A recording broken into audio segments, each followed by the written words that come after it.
Hello everybody, so this is the first in the series of my Pink Floyd album reviews, and in this first instalment I'm going to be reviewing their debut studio album, The Piper at the Gates of Dawn. Now, I don't own this album on CD, but I do have a copy of it on this homemade cassette tape. I have this compilation called A Nice Pair, which basically combines Piper at the Gates of Dawn and their second album, Source Full of Secrets. So it's two albums on one package. But yeah, it's just a homemade copy of that compilation. But I am going to get this album on CD eventually. So this album was released in August 1967, and it's actually my favourite Pink Floyd album. Like, I'm not even kidding. I actually prefer this to Dark Side of the Moon, Wish You Were Here, The Wall, Animals, or Medal. And yeah, I love those albums. Don't get me wrong, those albums are fantastic. I'm not taking anything away from those albums. They're brilliant. But this has just always been my favourite Pink Floyd album, you know. And of course, it's the Syd Barrett album. It's the only Pink Floyd album to feature a full contribution from Syd Barrett. I mean, I think he only appeared on a couple of tracks on their next album, but this is the only album where he's actually the front man. Because he ended up losing his mind afterwards. He had a breakdown. It's really sad what ended up happening to him, because he'd taken like too much LSD,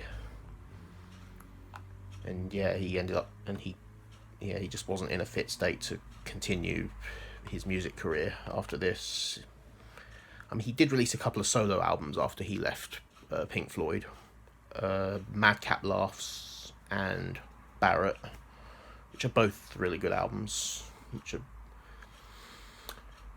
And then after that, he completely disappeared from the public. He went to just live a normal, quiet life. But yeah, it's a sad story about Syd Barrett. The guy was a genius. So let's get into the track listing on the album. So it starts with Astronomy Domini, and yeah, it's just an excellent opening track.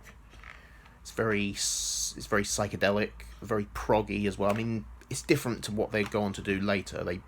They did a lot more progressive rock on their later albums. This one's really a psychedelic rock album, but there's still hints of prog on here as well. Definitely on Astronomy Domini. So yeah, on this one, Syd Barrett actually, I think he shares the vocals with Richard Wright. And then second track is Lucifer Sam, another great song. It's, you know, a lot of the lyrical content on this album is very sort of kind of childish, but it's good fun, you know. That's what, you know, Syd Barrett often wrote these weird lyrics. And yeah, Lucifer Sam's a great song. And then Matilda Mother, this is a great track. This is it's more sort of like a, you know, this one's got sort of a childish lyrical content as well, but it's just amazing. And once again, I think Syd does share the vocals with Rick Wright on this track. And then the next track is one of my absolute favourites on here, Flaming. Great song, very trippy lyrics indeed. Next track, however, is probably the weakest track on the album in my opinion. That is Pow R Tok H, and it's an instrumental track. And personally, I don't care for it. I just, for me anyway, I just don't think it goes anywhere. It's the one track on the album that I skip over. It's a bit difficult when you're listening to it on cassette, because you have to like fast forward it to the end of the track. But yeah, it'll be alright once I get this on CD. Yeah, I personally think "See Emily Play" should have been included on here because it was released as a single shortly before the album was released. But I think it was included. I think it was the opening track on the American edition of this album. But of course, this is the UK edition that I'm reviewing, and because it's the one I have on this cassette. So yeah, but I wish they'd included that on here instead of this. It would have made the album pretty much perfect, in my opinion. And then we get "Take Up Thy Stethoscope and Walk," which is the only track on the album to be sung by Roger Waters. And I love this track. Apparently a lot of Pink Floyd fans don't really like this track. I love it. I think this was the first Pink Floyd song that he wrote, I think. But obviously, it's not as good as some of the stuff that he'd go on to do later on in the band. But I still think it's a great psychedelic track. And then we get "Interstellar Overdrive," which some consider this one of the best tracks on the album. Personally, I don't consider it one of the best. It's never been one of my favourites.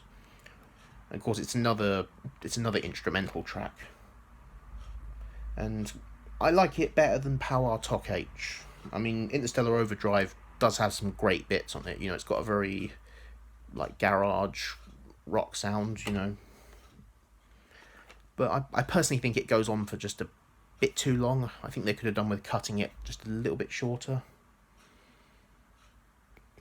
But yeah, I'm not a huge fan of this track. I mean, it's a good track. I just don't think it's one of the best. But it's better than "Power Tok H." "Power Tok H" I don't really like all that much. But yeah, "Interstellar Overdrive," I respect the track. I just don't care for it that much, but it's all right.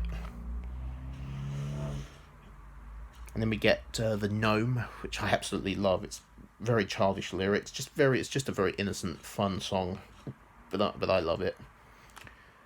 And then we get to my absolute favourite track, not just my favourite song on this album, but my absolute favourite Pink Floyd song ever, hands down, and that is "Chapter 24." This is my absolute favourite Pink Floyd song. I love it. I love the piano on here, the organ solo, the cymbals. There's no drums on this track, but there's cymbals. I just love Sid's vocals on here. It's just amazing. I love it. It's beautiful.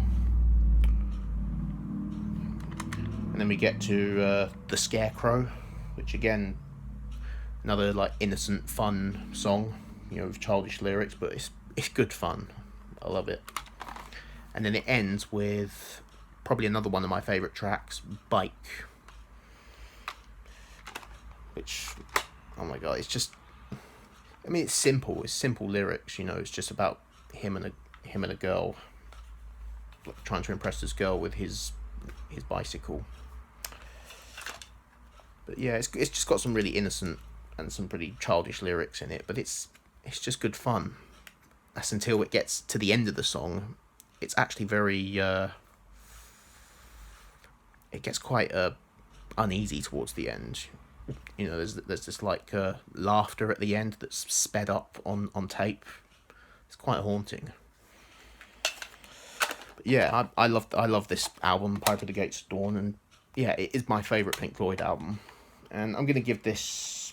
I want to give it a 10 out of 10, but because I'm not a big fan of "Interstellar Overdrive" or "Power Tok H," I'm going to give it a 9 out of 10. So I hope you enjoyed that review, and the next album I'm going to review is "A Saucer Full of Secrets." So until then, take care.